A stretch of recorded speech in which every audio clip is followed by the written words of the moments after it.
The First Lady coming to her husband's defense, saying that the problems that have piled up under the president's watch are not his fault. Jill Biden telling donors at a private Democratic fundraiser that a host of unforeseen events here and abroad have stopped the Biden administration from achieving most of its agenda. Quote, he's just had so many things thrown his way. Who would have ever thought about what happened with the Supreme Court overturning Roe v. Wade? Well, maybe we saw it coming, but we still didn't believe it. The gun violence in this country is absolutely appalling. We didn't see the war in Ukraine coming.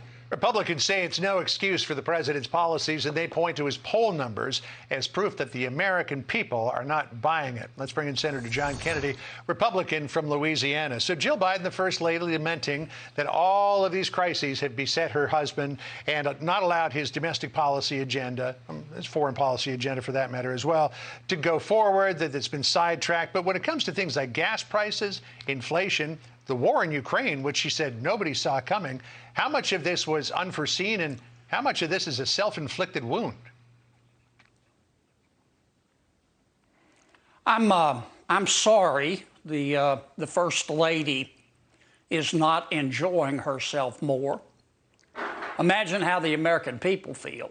They don't get free food and free housing or a free helicopter or a free plane or several free cars and a staff of thousands.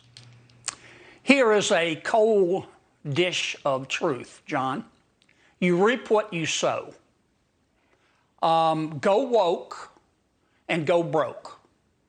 And that's the reason that the results of President Biden's policies look like the aftermath of a bar broil.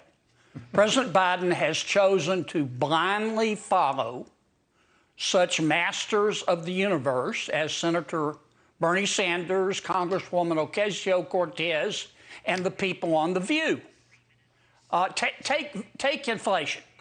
This inflation was made in Washington. At President Biden's encouragement, the Federal Reserve printed too much money, Congress spent too much money, and President Biden forfeited America's energy independence. And if you disagreed with any of that, the president called you a racist or a misogynist or a Nazi. Yeah. Now, the Federal Reserve has started reversing that policy. President Biden hasn't. And I would suggest to him that the solution to a fantasy is to stop indulging in it. Yeah, he's still got Build Back Better on his mind. Now, the comments from the First Lady came at a fundraiser for the DNC on Nantucket, at which, according to the New York Post, she said, the president had so many hopes and plans for things he wanted to do, but every time you turned around, he had to address the problems of the moment. Every presidency is beset with crises. It's part of being president. But other administrations have been able to deal with the crises and also pursue their policy agendas. Why is this president incapable of doing that? I don't know.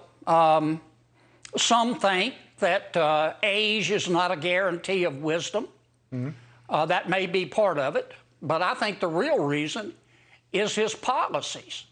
I mean, look at the border. You know, they say, oh, woe is me, we've got a crisis at the border. Well, Mr. President, you created it. If you want to solve it, just go back to the policies that were implemented the day before you took office. I mentioned inflation. Another example is crime. Yeah. Well, when you persistently defund and disrespect the police, policemen are going to quit. And the solution is to stop defunding and disrespecting the police, stand behind them, encourage them to enforce all laws, the big ones and the little ones. I mean, so you don't have to be Einstein's cousin, John, to figure all this out. You know, when you take a look at this New York Times Siena poll that came out a number of days ago, which really is disastrous for the president, there are so many people across the board that do not want to see him run again. When asked whether or not Biden should be the nominee in 2024 or another candidate, young voters, 18 to 29 years old, 94% said another candidate. White voters, 70% said another candidate. Hispanic voters, 63%. Black voters even had a majority, 47%. Now, the fact that so many Democrats are now openly talking about not wanting Biden to run in 2024, does that suggest that he is a victim of unexpected crises or not up to the job? Well, Boy, I could spend an hour on that. I realize the First Lady's not having a very good time, but imagine how the president feels. He is less than halfway through his term, and he's already a lame duck. The majority of Americans think he shouldn't run for re-election. The majority of Democrats think he shouldn't run for re-election. A lot of his colleagues are already talking about running against him. And the only way he's going to find his footing, in my judgment, and the only way that the American people are going to be better off is to reverse his woke policies. It's just that simple. You reap what you sow. Otherwise, I mean, the American people are just going to continue to not trust him with a glow stick. Louisiana Senator John Kennedy, thank you for joining us. Hey, Sean Hannity here. Hey, click here to subscribe to Fox News YouTube page and catch our hottest interviews and most compelling analysis. You will not get it anywhere else.